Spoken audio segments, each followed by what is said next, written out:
Oh, I didn't even see you there.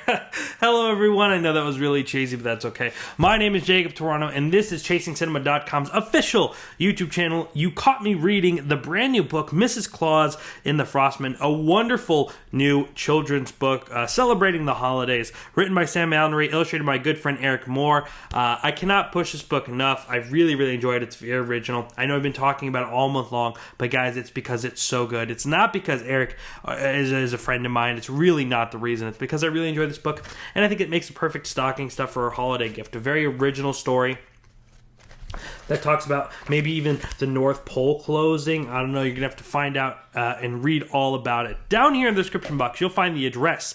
If you are a Vegas local, you can purchase the book at 9770 South Maryland Parkway, Suite number 5 in Las Vegas. In case you aren't local, you can also find the description box below an Amazon link where you can order the book and have it here in time for the holidays. Wonderful book. Make sure to check it out. Mrs. Claus and the Frost Men. Moving on. Yesterday, I reviewed 8 Crazy Nights.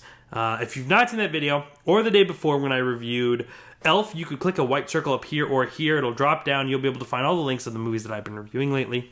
Today is the 11th day in the 25 Days of Christmas Movie Marathon, which means only have 14 after this. It is getting down to the nitty-gritty, but don't give up on me yet. Also today, I reviewed, In the Heart of the Sea, the new film starring Chris Hemsworth, directed by Ron Howard, about the whale that inspired Moby Dick. That's also in that white circle. Click, or down here in the description box below, you'll find the link and you can watch that video. But today, for day 11 of the 25 Days of Christmas, I reviewed a film that some people consider a Halloween movie and a Christmas movie, and I watched them during both months. I enjoy this movie very much like everyone else, and that is The Nightmare Before Christmas. Yes, the wonderful story of Jack Skellington, who discovers Christmas. Now, one of the biggest misconceptions of The Nightmare Before Christmas is the fact that it was directed by Tim Burton. That is not true. Now, this is Tim Burton's film. However, it was directed by Henry Selick.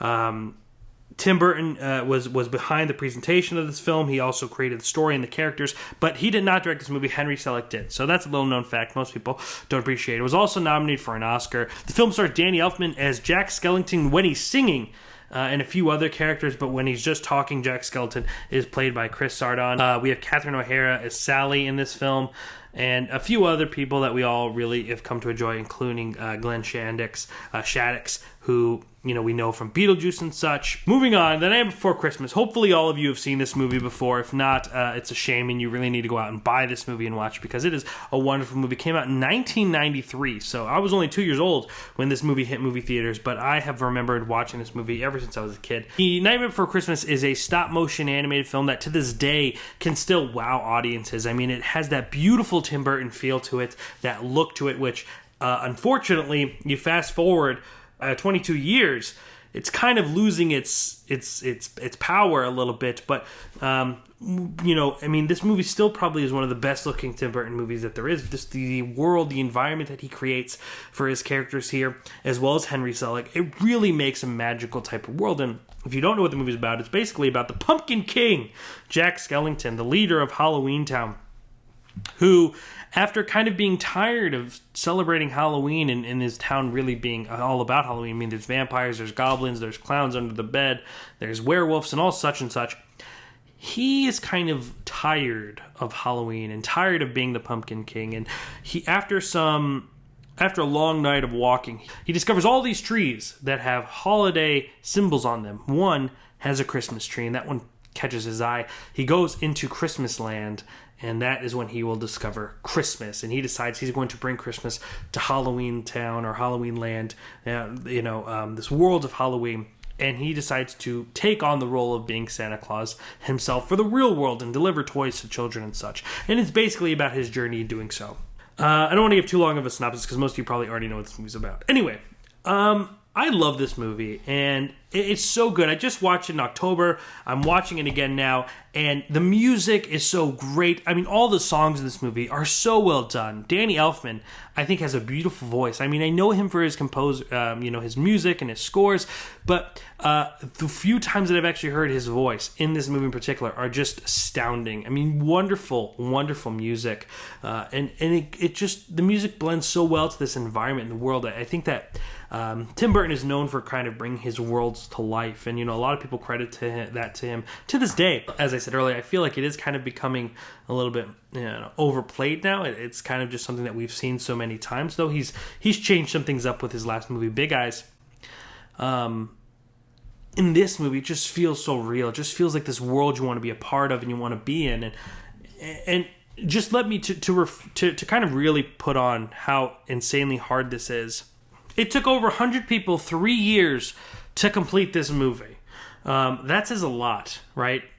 Because every second of the film could take up to 12 stop motion movements. So we'd have a character, we'd say, shoot! All right, we have to move him. Shoot! Cut! Move him. 12 times for 1 second. I believe I read that for about 1 minute of the movie, it took about a week to make. So 76 minutes, I mean, that's a long time. I mean, it's very extensive work, and it obviously took them a long time to complete. But it is well worth it because it is still one of the most beautiful animated films I think I've ever seen. Stop motion obviously has come an incredibly long way. I was talking about this a little bit with the Rankin and Bass movies. Santa Claus is Coming to Town and Rudolph the Red-Nosed Reindeer. Those movies were made in the 70s and those in the 60s, and those look, they still hold a wonderful kind of look, but they do look dated. Where this movie, though it doesn't look like the Box Trolls, which is a stop motion film from last year, or maybe it was this year. No, it was last year. This movie still looks beautiful, so beautiful, and looks so new and fresh. It is really, really hard to find a stop motion film as good as this.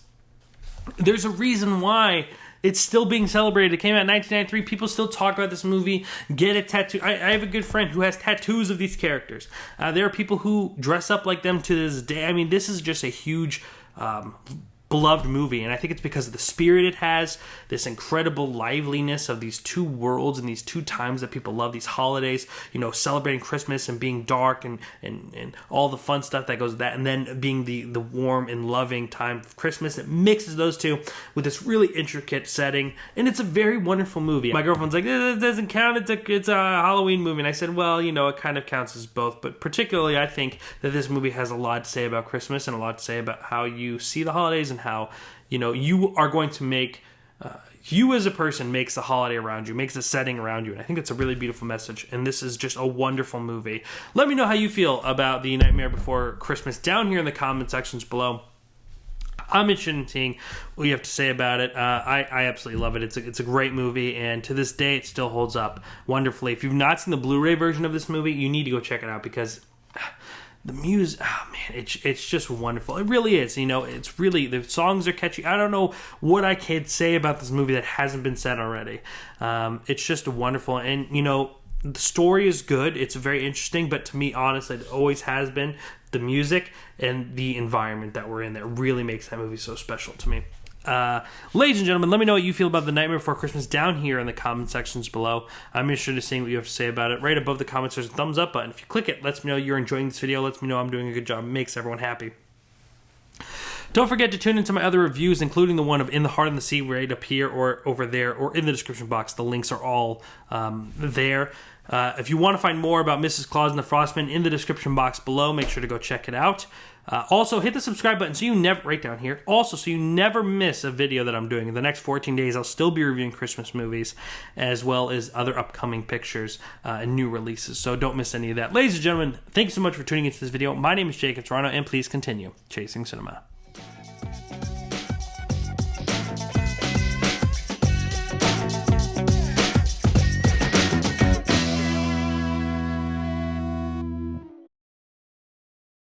Of walking, he discovers all these trees that have he discovers all these trees